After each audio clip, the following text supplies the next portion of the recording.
বানান, ওইটা একটা বানান, এটা একটা বানান, এই বানান, এই ইউটিউবার দিয়ে বিভিন্ন তত্ত্ব গল্প বানায় দালাল বানায় দিচ্ছে। নিয়ে নিল গ্রামীণ ম্যান পাওয়ার আদম ব্যবসা করবে ডক্টর ইউনূস, দালালি করবে, বিদেশে লোক পাঠাবে, সেই লাইসেন্স নিয়ে নিল। এগুলো কোনো সময় মনে পড়েনি।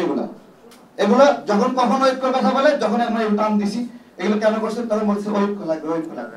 আজকে এই জুলাই গণ অভ্যুত্থানের একজন যোদ্ধা হিসেবে বলছি, আমরা যে পরিমাণে নিপীড়িত হয়েছি, এগুলো এই জুলাইয়ের প্রথম ভাঙন করছে ডক্টর ইউনূস। প্রথম ভাঙন একজন ব্যক্তি আন্দোলনে কোনো সম্পৃক্ত না, তাকে নিয়ে যায় মাস্টার মাইন্ড বানাই দিছে, দিয়ে সবার মধ্যে বিদ্বেষ লাগাই দিছে, বিভক্তি করছে। প্রথম জুলাইয়ের ভালো ধরা ছিল ডক্টর ইউনূস, এবং নানাভাবে ষড়যন্ত্র করতেছে আমাদের গণতন্ত্রের বিরুদ্ধে, আমাদের নির্বাচনের বিরুদ্ধে। এই যারা আছে এখানে একটা একটা করে সবগুলোকে ইউটিউবার দিয়ে দালাল বানাচ্ছে। এটা একটা বানান, ওইটা একটা বানান, এটা একটা বানান, এই বানান, এই ইউটিউবার দিয়ে বিভিন্ন তত্ত্ব গল্প বানায় দালাল বানায় দিচ্ছে। শাইনি চুলে এখন হবে সব হেয়ার স্টাইল। সিল্কোর দ্বিগুণ শাইনি চুল প্রতিদিন। তাহলে আমরা জেল খাটলাম কারা কারা? স্যার কেন জেল খাটলো? সে কেন নিপীড়িত হইল? আমি কেন? নুরুল হক নুরকে নিল? এগুলো সব দালাল, আর হলো তারা এক একটা করে গল্প বানাচ্ছে, তাই তো? আমি এগুলো মাথার মধ্যে খালি ঘুরতেছে, অসুস্থ হয়ে যাচ্ছি আমরা, যে আমরা কিসের জন্য কষ্ট করছি। যে বন্দর নিয়ে ষড়যন্ত্রটা করছে, আমরা কি বলছি যে বন্দর নিয়ে দেখেন ডক্টর ইউনূস আমাদেরকে অপমান করার জন্য বলছে ওয়েবসাইটে দিয়ে দিবে ইয়েস নো, ইয়েস নো, কে কে ইয়েস দিছে, কে কে নো দিছে। বন্দর বিষয়ে ইয়েস নো দিলেন না কেন?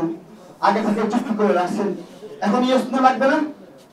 এখন ঐক্য লাগবে না বন্দর বিষয়ে? ওই বিষয়ে মতামত দরকার নাই। আমাদের কথা যে এই দেশের বন্দর কেমন শক্তিশালী, বন্দর হলো দেশের অস্তিত্ব। আমার তেল গ্যাস আমার অস্তিত্ব। একটু দাঁড়ান একটা সেকেন্ড। তেল গ্যাস এগুলোতে আমাদের কর্তৃত্ব থাকবে। এগুলো বিদেশিদের কাছে গিয়ে ক্ষমতার জন্য দিয়ে দিবে, এটা আমরা কোনো সময় মানব না। আমরা গণঅভ্যুত্থানে যেরকম জীবন ঝুঁকি রেখেছি, বাংলাদেশের সার্বভৌমত্বের ক্ষেত্রে প্রত্যেকটি ক্ষেত্রে আমরা যারা নিপীড়িত হয়েছি, কোনো ছাড় হবে না। বিভিন্ন অভিমান করে লাভ নাই। এত অভিমান কিসের? এত অভিমান কেন? কিসের অভিমান করছেন? যতগুলো বিষয়ে অভিমান করছেন, ওইগুলো যদি আমরা মাইনে নেই আপনার বিষয়ে, তাহলে দেশ ধ্বংস হয়ে যাবে। আপনার অভিমান মানে নেওয়া সম্ভব না আমাদের পক্ষে। ধন্যবাদ সবাইকে। শাইনি চুলে এখন হবে সব হেয়ার স্টাইল। সিল্কোর দ্বিগুণ শাইনি চুল প্রতিদিন।